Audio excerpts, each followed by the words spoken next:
Hey everyone, welcome back to BDG Reviews. I'm just gonna say this right now, this is my second time recording this video because the last time I ran out of memory, so I'm gonna try to be a bit quicker this time. I'm doing a review of the Texas Chainsaw Massacre series. So I'm gonna go through each one. First up, original Texas Chainsaw. You know, very visceral, really great flick. 10 out of 10. This Blu-ray release from Dark Sky Films is one of my favorite releases. I really love this movie.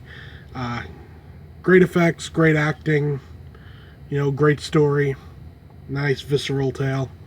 10 out of 10.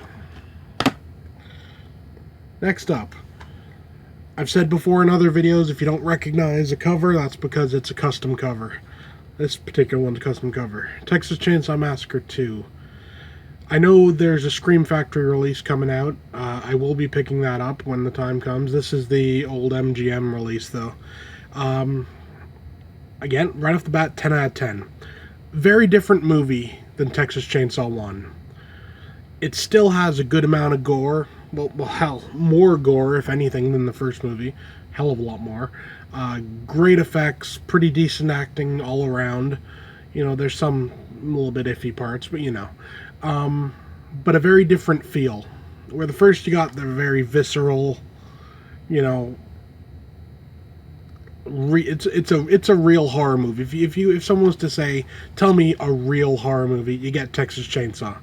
Texas Chainsaw 2 falls more in the horror comedy, because there's a lot of funny stuff in this movie. Again, 10 out of 10. If you haven't seen it, you've done yourself a disservice. So, check it out. It's a great movie. Next up, this is one of my favorite movies of all time, really. Leatherface, Texas Chainsaw Massacre 3. So far, there's only the DVD releases. There's a DVD and a VHS, but that's it. This is a movie that deserves a Blu-ray release. This is one of my favorite ones. It's pretty much a standalone flick. It doesn't really reference any of the older things in the series. It might mention a few things, but for the most part, it's a standalone movie. Great effects, great acting. Really a solid release.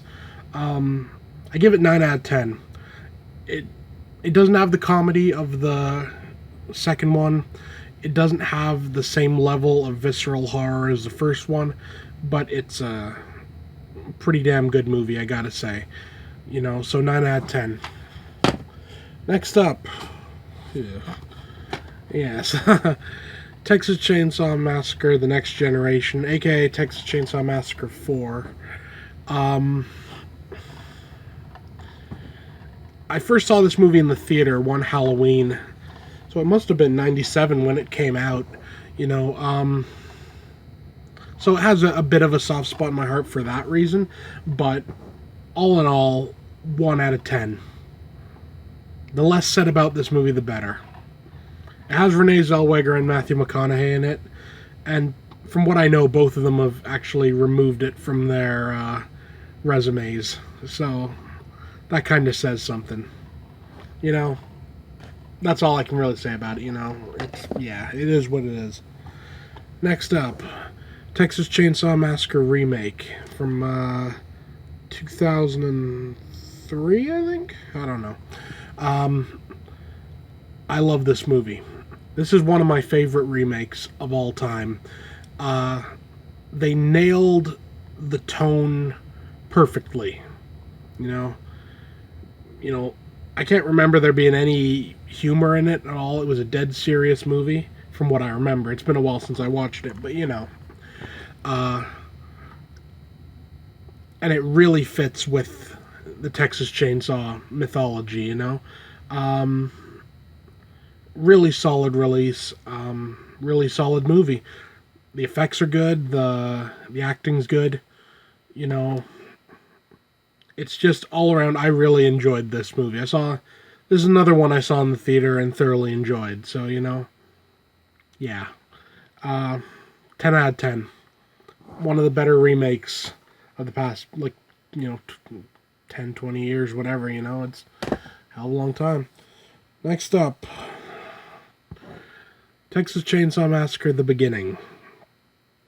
I have a bit of a love-hate relationship with this movie because it came out the same time as, roughly around the same time as Hostel 2. And I remember seeing Hostel 2 and having a pretty good time watching it. And I remember watching this for the first time, and I don't want to say I didn't like it, because I did. It's a good movie. I don't want to say I had a bad time watching it, but it seemed much more of a mean-spirited movie. An example I always put is, I compare it sort of, in a way, to the first time I saw the original Martyrs, where it seems like, almost like the director kind of wanted to hurt the audience. That's just my opinion, take from it what you will. That's just my take on it, and I didn't think it was as strong as the remake and stuff. So, I'm going to give this one 8 out of 10. Still pretty solid. I mean, you're going to get good gore, pretty decent acting, some not too annoying characters. But yeah, it's not perfect. Yeah. Now, last but not least, Texas Chainsaw 3D, aka just Texas Chainsaw. A lot of people didn't like this movie. I am not one of those people. I saw this in the theater as well, and I thoroughly enjoyed it. Now, there are plot holes in here big enough to drive a bus through, but if you can forgive that, you've got a pretty solid Texas Chainsaw flick. You got good effects, pretty decent acting all around, just a pretty fun movie, really. But you gotta make exceptions. Except for that damn do your thing cuz scene. Because if you've seen it, you know the scene I mean, and it's atrocious. That's correct. Oh. Yeah. I'm gonna give it a 6 out of 10. It's not a perfect movie by any stretch of the imagination, but it's not as bad as people make out. As long as you can get past the plot holes and the continuity errors and the fact that the main actress should be probably 20 years older than her character is, yeah. So yeah, 8 out of 10. So my overall advice would be, see them all. They're all kind of worth it, except for Part 4. And, some people might like Part 4. I didn't. I thought it was cheap and, not very good. But that's it, Those are my thoughts. So, that's it for now. See you next time.